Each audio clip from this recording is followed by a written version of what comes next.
시간을 가졌으면 좋겠습니다. 저는 오늘부터 한 몇 주 동안 우리 예수님에 대해서 같이 묵상해보는 말씀을 준비하고 있습니다.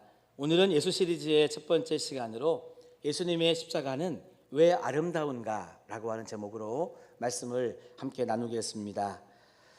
찬송가 144장 4절에 보면 가사가 이렇게 나옵니다. 아름답다 예수여 나의 좋은 친구, 예수 공로 아니면 영원 형벌 받네.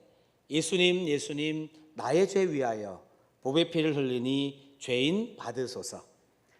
이 찬송의 가사 중에 아름답다 예수여 라고 하는 가사가 나옵니다.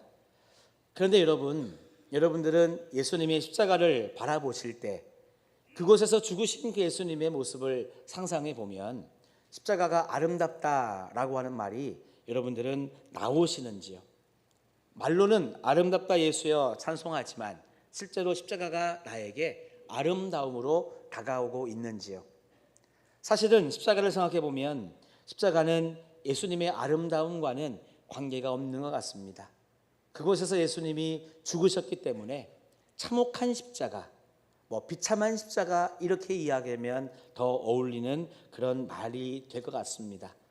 그런데 저는 왜 이 예수님의 십자가는 아름다운가, 예수님의 십자가가 아름답다고 하는 이야기를 저는 왜 하려고 하는 것일까요? 그리고 실제로 예수님의 십자가가 아름답다고 한다면 그 이유는 무엇일까요? 저는 아름다움이라고 하는 말의 이 풀이를 한번 해보면서 말씀의 은혜로 한번 들어가 보고자 합니다. 아름다움이라고 하는 말 속에는요, 첫 번째로 이런 의미가 들어있다고 합니다. 그것은 뭐냐? 아는 것, 안다라고 하는 의미가 이 아름다움에 들어가 있다는 거예요. 그래서 아름이라고 하는 이 말 뒤에 다움이 붙어서 아름다움이 나중에는 아름다움 이렇게 변했다 이야기를 합니다. 그래서 여러분, 이 아름다움이라고 하는 것은요, 안다라고 하는 것에서 출발하는 것이고, 이 어떤 대상과 어떤 이 사물에 대하여 내가 알 때에 그리고 깨달아질 때에 아름다움은 더 깊어갈 수 있다는 것입니다. 그러면 여러분, 아름답다 할 때의 이 아름다움은요, 겉모습만 보고 이야기하는 것이 아니죠. 여러분, 겉모습을 보고 이야기하는 표현들이 어떤 게 있을까요? 아름다움 말고 좀 애들 말로 좀 이렇게 빌려본다면 끝내준다, 죽인다, 장난이 아니다, 섹시하다, 물론 예쁘다, 귀엽다도 물론 포함될 수 있습니다만 이런 표현들은요 주로 겉모습을 보고 이야기하는 것이죠. 잘못하면 외모지상주의로 빠질 수 있는 표현이기도 합니다. 그런데 아름답다라고 이야기할 때는 내면의 성숙함, 내면의 참된 모습을 볼 수 있을 때 우리는 아름답다라고 하는 표현을 하게 됩니다. 우리 한번 경험해 보실까요? 자, 옆에 계신 분들 보고 이렇게 한번 이야기해 봅시다. 끝내주십니다. 예배 끝나라고 하는 건 아닌 것 같고, 그런데 이번 이렇게 이야기해 봅시다. 참 아름다우십니다. 여러분, 뭐가 더 듣기 좋으세요? 아무래도 끝내준다는 표현보다는 아름다우십니다, 이게 여러분 더 마음에 다가오시지 않습니까? 그래요. 이왕이면 겉모습보다도 내 상대방의 내면까지도 바라보아주는 이런 표현이 더 좋은 표현이라고 생각이 됩니다. 그렇다면 아름다움은 무언가에 대해서 안다는 이야기인데, 이 알문 여러분 어디에서부터 시작이 될까? 한번 따라 합시다. 관심. 그렇죠. 무언가에 대해서 관심이 있으면 거기서부터 시작해서 알기 시작해진다라고 하는 이야기입니다. 그러면 여러분, 이렇게 관심, 다시 말하면 마음으로 본다는 의미의 이 관심의 최고봉은 무엇일까? 따라해 보실까요? 사랑. 그렇습니다. 무엇인가를 사랑하는 마음으로 바라볼 수 있을 때 그 대상을 우리는 알게 되고 깨달아지다 보니까 정말 아름답다라고 하는 표현이 나온다고 하는 것이죠. 예수님은 그렇게 우리를 사랑의 눈으로 바라보시는 분이신 줄로 믿습니다. 그렇게 예수님은 우리를 사랑의 눈으로 바라보시면서 나에 대하여 그 누구보다 잘 아시고 무엇 하나 빠짐없이 나를 잘 아시는 분이 우리 예수님이십니다. 여러분, 그러기 때문에 사랑하는 마음으로 나를 바라보시며 나를 알아주시는 그런 예수님의 십자가는 여러분 아름다운 십자가가 될 수밖에 없습니다. 우리 누가복음 12장 7절의 말씀을 다 같이 한번 읽어보시겠습니다. 너희에게는 심지어 머리털까지도 다 세신 바 되었나니 두려워하지 말라. 너희는 많은 참새들보다 더 귀하니라. 아멘. 맞아요. 예수님은 나를 아시는데 이 머리털 하나까지 무슨 말입니까? 나의 모든 것을, 나의 전부를 예수님은 아신다는 것입니다. 그래서 나의 작은 것까지도, 나의 작은 신음도, 나의 작은 상처도 예수님은 아시고요, 나의 고통과 눈물과 한숨과 문제와 나의 죄까지도 예수님은 다 아시기 때문에 나를 아시는 주님께서는요, 나를 사랑하는 마음으로 바라보시다 보니까 내 모든 문제와 죄악의 이 모습을 해결해 주시기 위해서 예수님은 십자가까지 지실 수 있었습니다. 그래서 예수님의 십자가라고 하는 것은 나를 아시는 주님의 선택이요, 나를 너무나 잘 아시고 나를 사랑하시기 때문에 나를 죄와 사망과 고통과 아픔과 나의 모든 문제에서 자유하게 해주시려고 하는 예수님의 십자가였습니다. 여러분, 그래서 우리가 예수님의 십자가를 바라보면 내가 얼마나 예수님께 사랑을 받고 있는지 여러분 알 수 있는 것입니다. 돌발 퀴즈입니다. 여러분, 예수님의 사랑의 주인공이 누구일까요? 자, 오른손 드시고 바짝바짝, 가슴이 드시고 따라합시다. 내가 예수님의 사랑의 주인공입니다. 할렐루야. 맞아요. 나는 이렇게 예수님의 사랑을 받고 살아가는 존재입니다. 그래서 예수님께서는 오늘도 우리들을 사랑해 주시는데 우리들에게 알기를 원하시는 거예요. 내가 너를 다 안다. 내가 너의 모든 것을 다 알고 있기 때문에 내가 너에게 자유를 주고 너희들에게 새로운 삶을 주고자 내가 진 십자가, 이 십자가 앞으로 나오라는 것이죠. 이 아름다운 십자가의 앞으로 나오라고 하는 주님의 초청이 오늘 우리들에게 주시는 주님의 말씀이신 것입니다. 한번 저를 따라해 보실까요? 수고하고 무거운 짐진 자들아, 다 내게로 오라. 내가 너희를 쉬게 하리라. 그렇습니다. 다른 사람들은 나를 몰라주죠. 그런데 우리 예수님은 나의 모든 것을 아십니다. 그래서 나를 사랑하사 나를 위하여 십자가를 지신 그 주님 앞에 여러분 늘 나아가시면서 여러분들의 문제도 여러분들의 아픔도 내어놓을 수 있다면 우리는 분명 주님의 은혜 속에 자유로운 삶을 살아가는 복된 영혼들이 될 줄로 믿습니다. 그래서 예수님의 십자가는 아름다운 십자가입니다. 두 번째로 아름다움의 의미를 볼 때에 왜 예수님의 십자가는 아름다운가? 아름다움의 말 속에는요, 알타라고 하는 뜻이 담겨져 있습니다. 알타라고 하는 동사의 명사형은 아름입니다. 이 아름 뒤에 다음이 붙으니 아름다움이 되었더라 하는 말의 풀이가 있습니다. 여러분, 알타라고 하는 말은 그런 말이죠. 고통, 뭔가 여러분 아픔을 참고 인내하는 그런 모습을 보고 앓고 있구나, 앓는구나, 그렇게 이야기를 하는 것이죠. 여기에 우리 여신도분들이 많이 계십니다. 여성분들이 많이 계시는데요, 우리 여신도들은 남자들이 경험하지 못하는 큰 복을 하나 받으신 게 있죠. 생명을 품고 생명을 낳을 수 있는 그 축복을 하나님께로부터 받으셨습니다. 여러분, 옛날에 아이 낳을 때 어떻게 아이를 낳으셨나요? 짧게는 몇 시간부터 길게는 하루가 넘는 시간 동안 진통 속에 아이를 낳잖아요. 그러다 보면 머리도 막 헝클어지고 온 몸은 막 땀으로 범벅이 되고 그 고통과 힘든 시간 속에 참 얼굴도 막 창백해지고 얼마나 힘든 시간을 보냅니까? 그런데 아이가 태어나서 앙 하고 이렇게 우는 순간 모든 것이 다 사라진다고 이야기를 하죠. 이렇게 아이를 낳는 산모를 보고 아이고야 머리가 헝클어졌어. 꼬라지가 그게 뭐야? 이런 얘기 합니까 안 합니까? 안 하죠. 아이를 낳는 산모에게 우리는 뭐라고 이야기하죠? 진짜 아름답다. 정말 경이롭다. 생명을 품고 생명을 낳은 당신은 정말 위대한 사람이라고 여러분 우리가 칭찬하고 높여주지 않습니까? 십자가를 예수님께서 지실 때에는요, 그렇게 아픔과 고통 속에 앓는 시간 속에 예수님은 우리들에게 새로운 생명을 주신 줄로 믿습니다. 예수님의 십자가의 고통과 아픔을 의학적으로 역사적으로 본다면 이렇게 표현할 수 있습니다. 당시 로마 시대에는요, 모든 어떤 형을 집행하기 이전에 죄수들에게 여러분 이 채찍질을 하는 그런 이 과정이 있었습니다. 기둥에 묶어놓고 죄수의 등과 엉덩이에 채찍질을 하는 데 있잖아요. 이 채찍에는 39가닥의 줄이 묶여 있고 그 줄의 끝에는 이 쇠구슬, 쇠로 만든 구슬을 하고 그 다음에 뼈 조각이 다 붙어 있었습니다.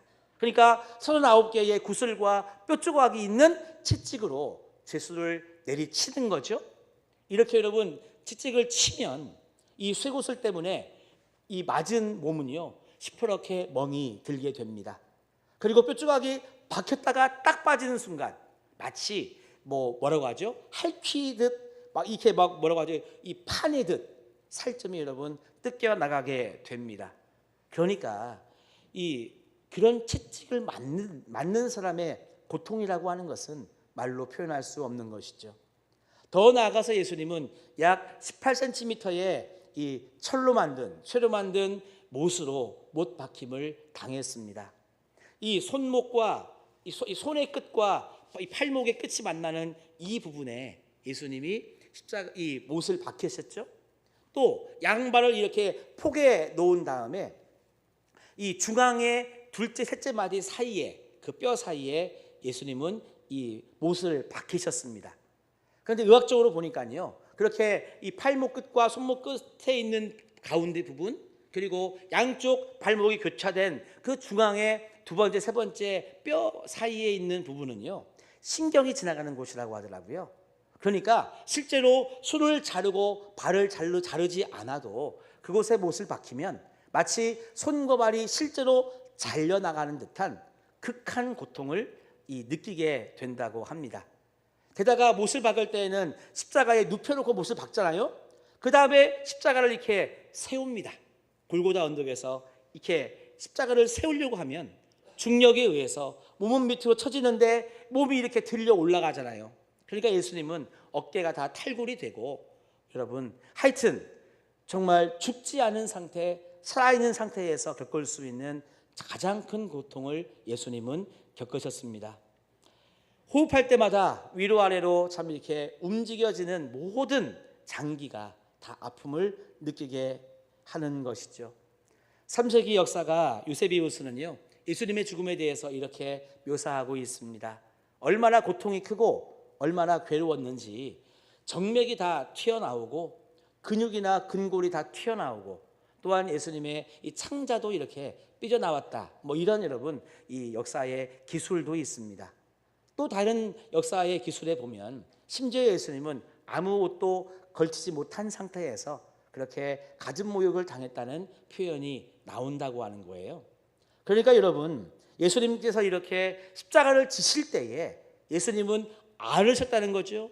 고통을 받았다는 거죠. 아픔을 받았다는 것입니다. 제가 한번 여러분들에게 질문해 보겠습니다. 그러면 예수님께서 누구 때문에 여러분 십자가를 지신 겁니까? 예수님이 누구 때문에 십자가에서 고통과 아픔을 감당하시게 된 것입니까? 왜 예수님이 십자가에서 이렇게 앓으셔야 됐냐 하는 것입니다. 따라합시다. 나를 사랑하시기 때문에. 예수님께서 앓는 이 모든 시간을 기꺼이 감당하신 것은 나를 여러분 사랑해 주신 그 사랑이 있었기 때문에 예수님은 모든 십자가의 아픔과 고통을 다 견뎌내실 수 있었습니다. 그래서 여러분 우리가 십자가를 바라볼 때 십자가가 아름답다라고 하는 것은 나를 사랑하사 나를 위하여 십자가를 지시면서 그 앓는 모든 시간을 담당하셨기 때문에 우리는요 십자가가 아름답다고 이야기를 하는 것입니다. 아름답다 예수여, 나의 좋은 친구, 예수 공로 아니면 영원 형벌 받네. 예수님 예수님, 나의 죄 위하여 보혈 피를 흘리니 죄인 받으소서. 우리 한번 고린도후서 2장 4절의 말씀을 다 같이 읽어보시겠습니다. 시작. 내가 마음에 큰 눌림과 걱정이 있어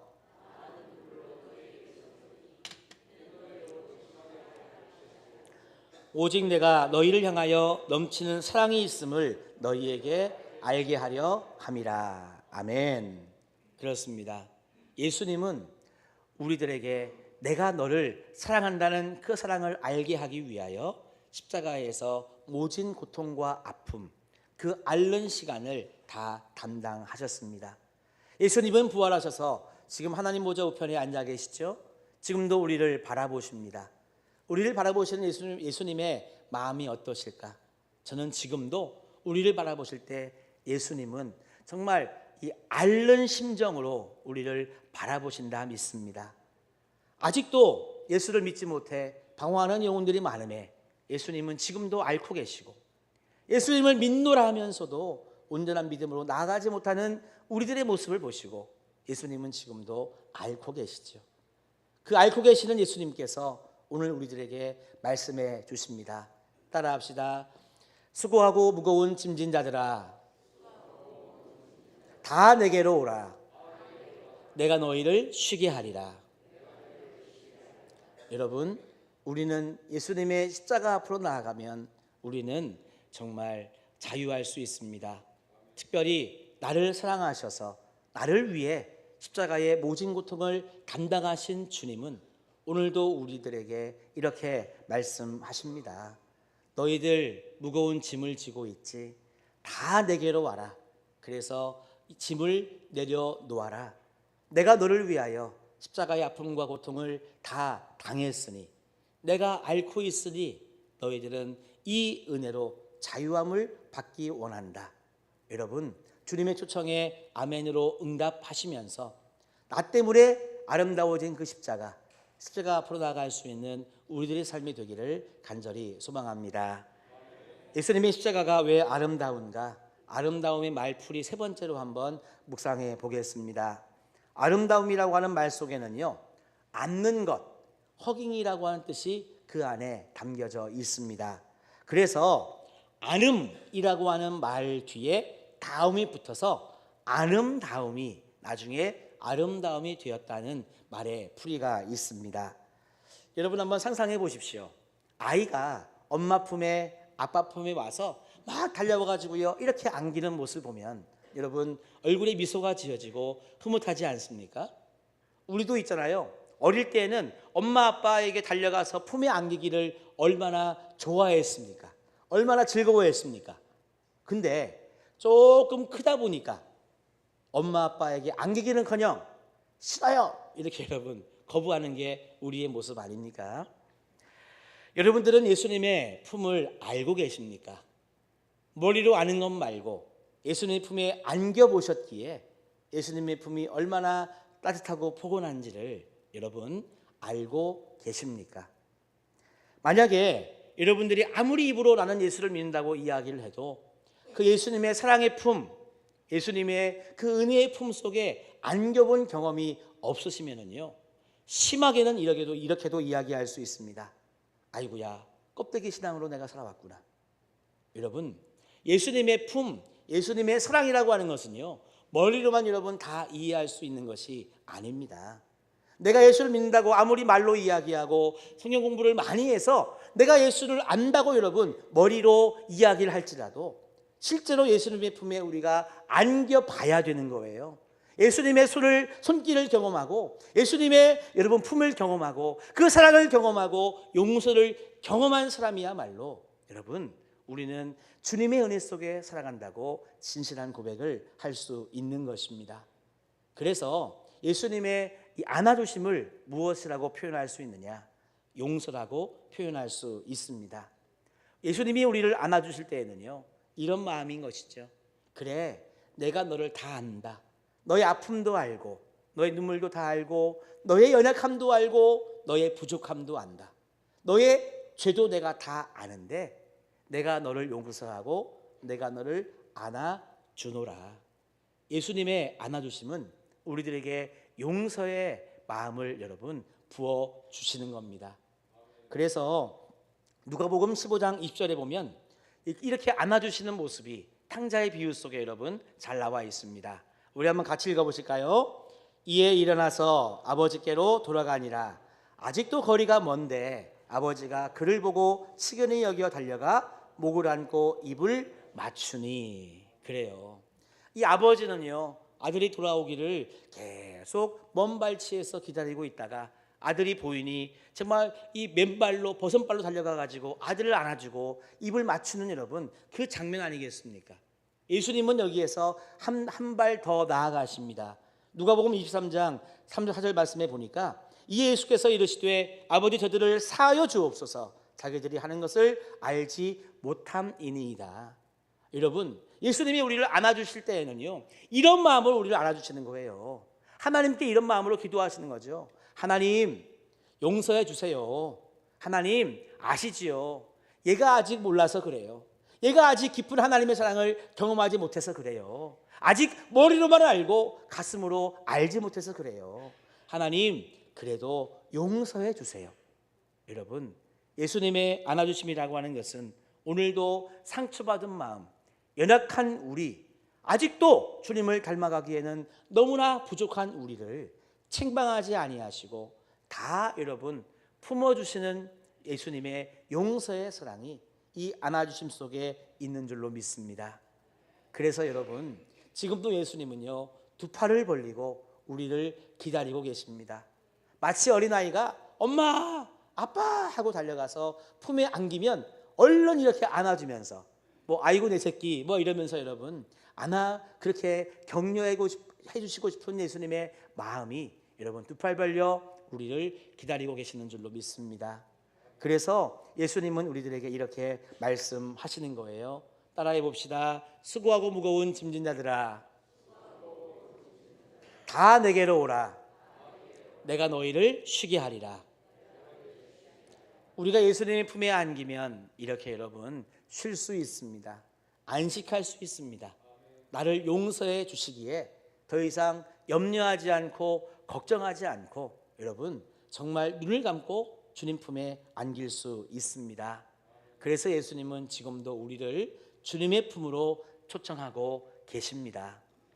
한 이야기를 소개하고 말씀을 마치고자 합니다. 루카스 이야기라고 하는 책이 있습니다. 이 책은요, 헨리 나우엔이라고 하는 영성신학자가 이렇게 만든 공동체에 연변기술대학교 정진호 교수님이 방문해서 겪었던 그런 이 간증의 이야기를 쓴 책입니다. 이 책을 읽어보면 한 장애인 부부가 등장하는데요. 이 장애인 부부가 너무너무 아이를 갖고 싶어서 그동안 많이 노력을 했대요. 근데 한 번 실패하고 두 번까지 실패해서 하나님 우리 가정에는 왜 아이를 주시지 않습니까? 라고 하던 중에 드디어 세 번째로 아이가 생기게 된 겁니다. 그래서 너무너무 좋아서 이 하나님께 감사의 기도를 하면서 산부인과 진료를 이렇게 받고 검진을 하고 그랬는데 어느 날 산부인과 의사로부터 청천벽력 같은 이야기를 들은 거예요. 초음파 검사를 해보니까 뱃속에 아이의 심각한 문제가 있다. 그래서 아이를 지우는 게 좋겠다. 이런 이야기를 듣게 된 겁니다. 깜짝 놀라서 무슨 일이냐고 내 아이의 상태가 어떤데요? 라고 이렇게 물어보니까요. 놀라지 마세요 하면서 하는 이야기가 이 아이의 뇌가 머리 밖으로 이렇게 돌출이 되어 있다는 진단을 받은 거예요. 그래서 어머니, 아버지, 아이는 태어나도 얼마 살지 못하고 죽습니다. 그러니 지금 차라리 아이를 지우는 게 훨씬 낫겠습니다. 이야기를 하는 거예요.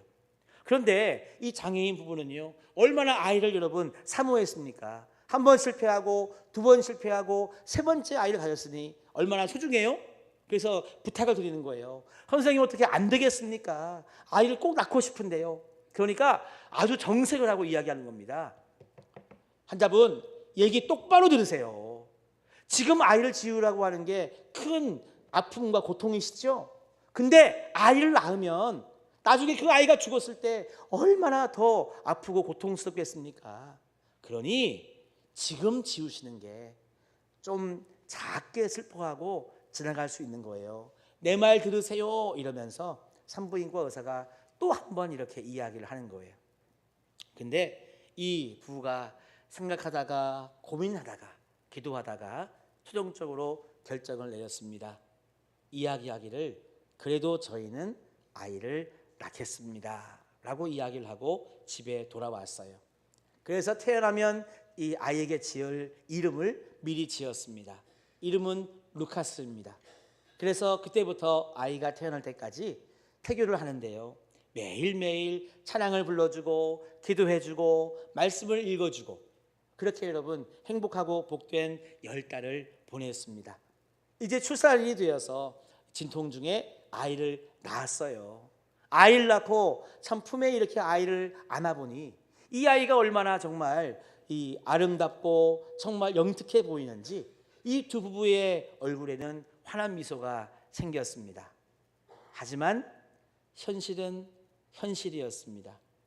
앞으로 아이를 안고 보니까 너무나 아름답고 귀엽고 막 그런데 아이 뒤에 머리는요, 말 그대로 뇌가 이렇게 돌출되어 있었기 때문에 그것을 이렇게 담은 주머니 같은 모자를 쓴 아이였습니다. 태어난 지 이제 불과 한두 시간, 두세 시간 지나면서 아이가 힘들어합니다. 막 보챕니다. 웁니다. 그때 산부인과 의사는요, 이런 눈빛으로 바라봅니다. 어떤 눈빛이었을까요? 그것 보세요. 내가 뭐라 그랬어요? 내가 미리 얘기했지요. 말도 안 듣고 이렇게 아이를 낳으니 보시니까 얼마나 괴로워요. 쯧쯧쯧. 뭐 이런 눈빛으로 산부인과 의사가 보면서 이야기하는 거예요. 이제 병원에서는 해줄 게 아무것도 없으니 집으로 가십시오. 집으로 아이를 데려온 이 부부는요, 루카스와 함께 하루하루를 행복하게 지냅니다. 역시 집에 와서도 아이를 위해서 기도해주고 찬양을 불러주고 또 기도해주고 또 주변 사람들을 초청해서 파티도 하고 아이에게 선물도 사주면서 시간을 보냈는데 17째 날, 태어난 지 17일째 되던 날, 이 루카스는 마지막 이제 삶을 마감하게 됩니다. 그래서 아이를 품에 안고 아이가 죽는 모습을 지켜보면서 마지막으로 눈물로 기도해주고 그 다음에는 이 아이의 장례식을 치루었습니다. 장례식이 다 끝난 마지막 시간에 이 루카스의 아버지가 장례식에 오신 분들에게 이런 이야기를 남겼습니다. 저는 루카스로 인해서 비로소 아버지가 될 수 있었습니다. 나를 아버지로 만들어준 내 아들 루카스에게 먼저 감사합니다. 그리고 루카스는 사랑하는 아들의 고통과 죽음을 지켜보는 아버지의 마음을 느끼게 해 주었습니다. 바로 예수 그리스도를 십자가에 죽게 하신 하나님 아버지의 마음이 어떤지를 루카스를 통해서 저에게 깨닫게 하셨습니다. 이와 같은 이야기를 이 정 교수님이 얘기를 듣는데요, 너무너무 참 마음이 아프고 참 이렇게 한 나머지 막 눈물이 나니까 잠시 자리를 피한다고 밖에 나왔어요. 그래서 이렇게 정원을 거닐고 있는데 어느 순간 하나님의 음성이 정진호 교수님의 귀에 들립니다. 네가 바로 루카스다. 네가 바로 루카스다 라고 하는 하나님의 음성이 이 교수님의 귀에 들린 겁니다. 사랑하는 성도 여러분, 저는 그렇게 생각해 봅니다. 과연 이 정진호 교수님만 루카스였을까요? 저는 이 자리에 모이신 우리 사랑하는 성도님들 한 분 한 분이 또한 제가 우리 하나님 앞에서는 다 루카스인 줄로 믿습니다. 사실 우리도 예수님의 은혜가 아니었다면 우리의 치명적인 죄악 때문에 죽을 수밖에 없었습니다. 우리도요, 다 건강하지 못하잖아요. 마음의 아픔이 있고 육신의 아픔이 있잖아요. 그리고 여러분, 얼마나 우리가 성격적으로 결함이 많습니까? 우리의 죄악은 여러분 얼마나 많습니까? 따지고 보면 루카스는 17일밖에 못 살고 간 것과 우리는 아직 이렇게 살아있다고 하는 여러분 인생의 시간의 차이뿐이지 사실은 루카스나 우리나 똑같은 존재라고 하는 거예요. 그래서 하나님의 사랑이 없었다면 예수 그리스도의 십자가에 여러분 사랑이 없었다고 한다면 우리는 여러분 죽을 수밖에 없는 존재요. 우리의 이 삶의 구렁텅이에서 빠져나올 수 없는 여러분 너무나 연약한 존재였다는 것입니다. 그럼에도 불구하고 하나님은 우리를 사랑하사 예수님을 이 땅에 보내주셨고 역시 예수님도 나를 아시고 여러분 그리고 여러분 예수님은 나를 위해서 그렇게 아르시고 마지막으로 예수님은 우리를 그렇게 안아주시는 크신 사랑으로 십자가에 달려 죽으셨습니다. 그 십자가의 은혜가 우리들에게는 영원한 생명으로 이어진 것이요 하나님 나라 천국의 삶과 하나님의 자녀가 되는 여러분 큰 은혜로 우리들에게 다가온 줄로 믿습니다. 그래서 예수님의 십자가는 아름다운 십자가입니다. 금으로 만들어서 빛나니 아름답다 이런 것이 아니라 나를 아시는 주님, 나를 위해 기꺼이 아르신 주님, 나를 그렇게 안아주시는 주님의 사랑이 담긴 것이 십자가이기에 그 십자가는 아름답습니다. 그래서 오늘도 예수님은 우리들을 당신 곁으로 십자가 앞으로 초대해 주십니다. 주님의 말씀을 한번 여러분 들어보십시다. 수고하고 무거운 짐진 자들아 다 내게로 오라 내가 너희를 쉬게 하리라.